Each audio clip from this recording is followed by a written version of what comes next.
grandes y pequeños, caros y baratos, en colores y en blanco y negro, con y sin dibujos, de papel o en pantalla, y para todas las edades.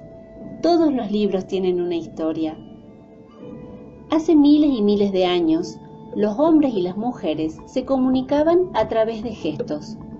Dibujaban en las paredes de las grutas, contando con imágenes lo que les ocurría día a día. Hoy a esos dibujos los llamamos pinturas rupestres. Al darse cuenta de que dibujando podían comunicarse, empezaron a escribir con dibujos. Un sol quería decir sol, un buey, buey, un hombre con arco y flecha, cazador o guerrero. Era una forma simple, pero fue el primer intento de escritura y se llamó escritura pictográfica. Ahora bien, estos hombres y mujeres se dieron cuenta de que si ese personaje con arco y flecha podía ser cazador o guerrero, las olas podían ser agua, pero también podían ser mar o río. Entonces, si combinaban los dibujos, podían decir, por ejemplo, pueblo guerrero que viene del mar.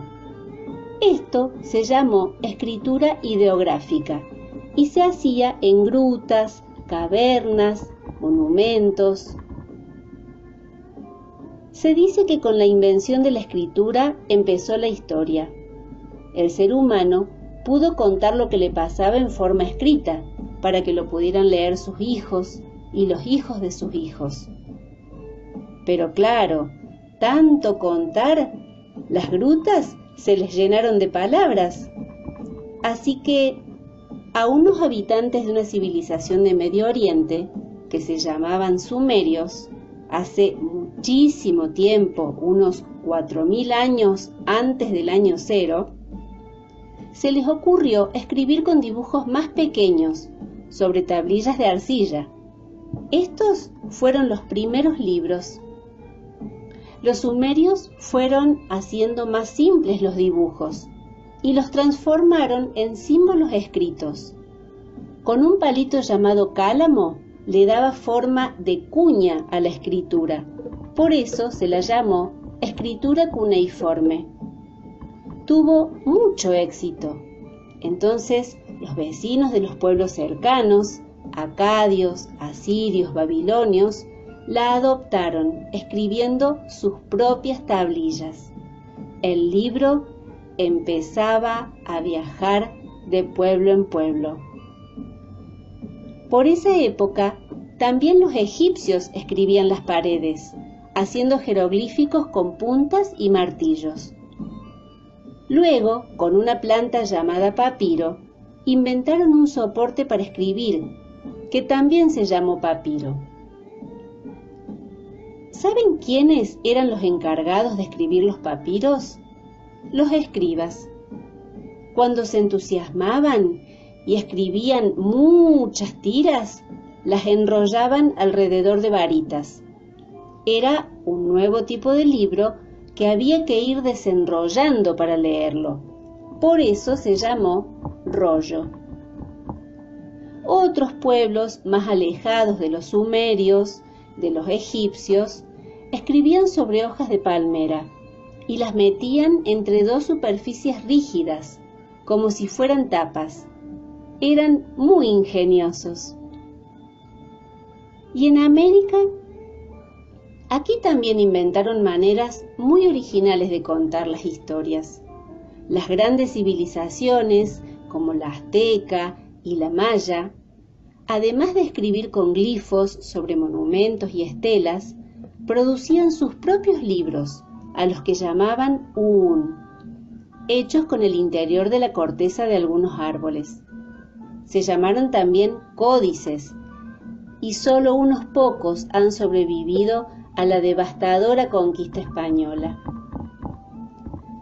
A esta altura de la historia, en Europa y cercano Oriente, ya se iban escribiendo muchos libros, por lo que hubo que inventar un lugar donde guardarlos.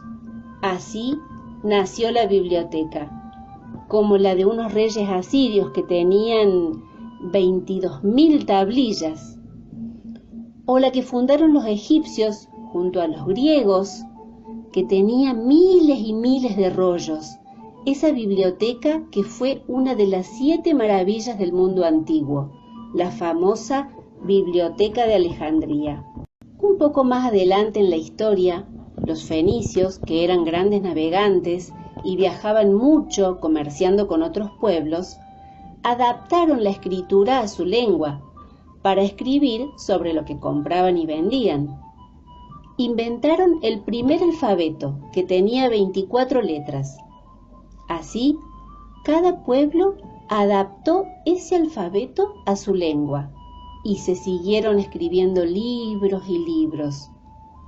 Por suerte, los griegos se dieron cuenta de que al alfabeto fenicio le andaba faltando algo, las vocales, así que las inventaron.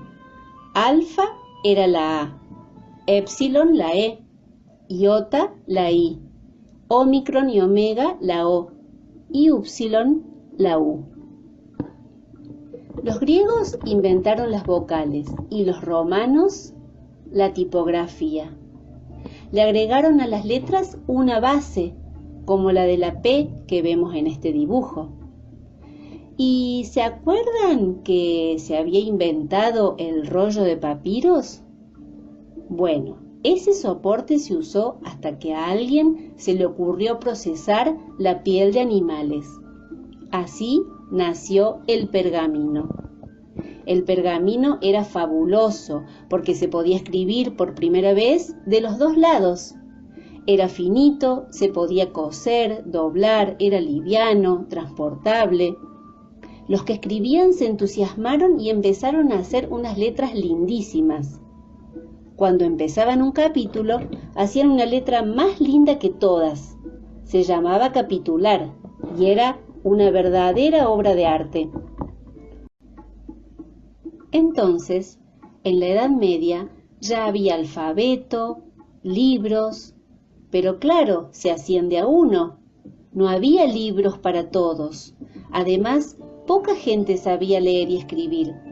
Quienes lo hacían eran sobre todo los monjes, que vivían en conventos cerrados y se pasaban todo el día escribiendo. Muchas veces hacían esmerados dibujos en los márgenes de las páginas. Estas bellísimas ilustraciones se llaman iluminaciones. Mientras tanto, en Lejano Oriente, los japoneses inventaron una forma de impresión a través de sellos, y los chinos crearon una imprenta. Pero como su escritura es muy compleja, muy difícil, no les resultó mucho su invento. Sin embargo, gracias a otros grandes viajeros como fueron los árabes, este invento de la imprenta, junto a otro gran invento chino, el papel, llegaron a Europa y desencadenaron el origen de los libros tal como los conocemos hoy. En el siglo XV, el papel y la imprenta ya estaban difundidos, pero se usaban para hacer grabados, porque los moldes eran de madera. Hacia el año 1440, un orfebre alemán, Gutenberg, tuvo la idea de hacer cada letra del alfabeto en un cubito de metal. Así nació la imprenta que se llama imprenta de tipos móviles. Este maravilloso invento fue la base de las imprentas actuales, que imprimen sobre grandes papeles, muchas páginas, junto con otras máquinas que pliegan, cosen, encuadernan, cortan, pegan las tapas, todo mecánicamente. Así fue que empezaron a hacerse los libros para todas las personas. Y a fines del siglo pasado, un nuevo invento revolucionó otra vez el mundo de los libros: la computadora, que permite que muchas personas podamos tener una pequeña imprenta en nuestras casas y producir nuestros propios libros. Además, la Internet, que nos permite comunicarnos alrededor del mundo, también nos deja asomarnos a miles y miles de libros electrónicos. grandes y pequeños, caros y baratos, en colores y en blanco y negro, con y sin dibujos, de papel o en pantalla, y para todas las edades. Todos los libros tienen esta historia.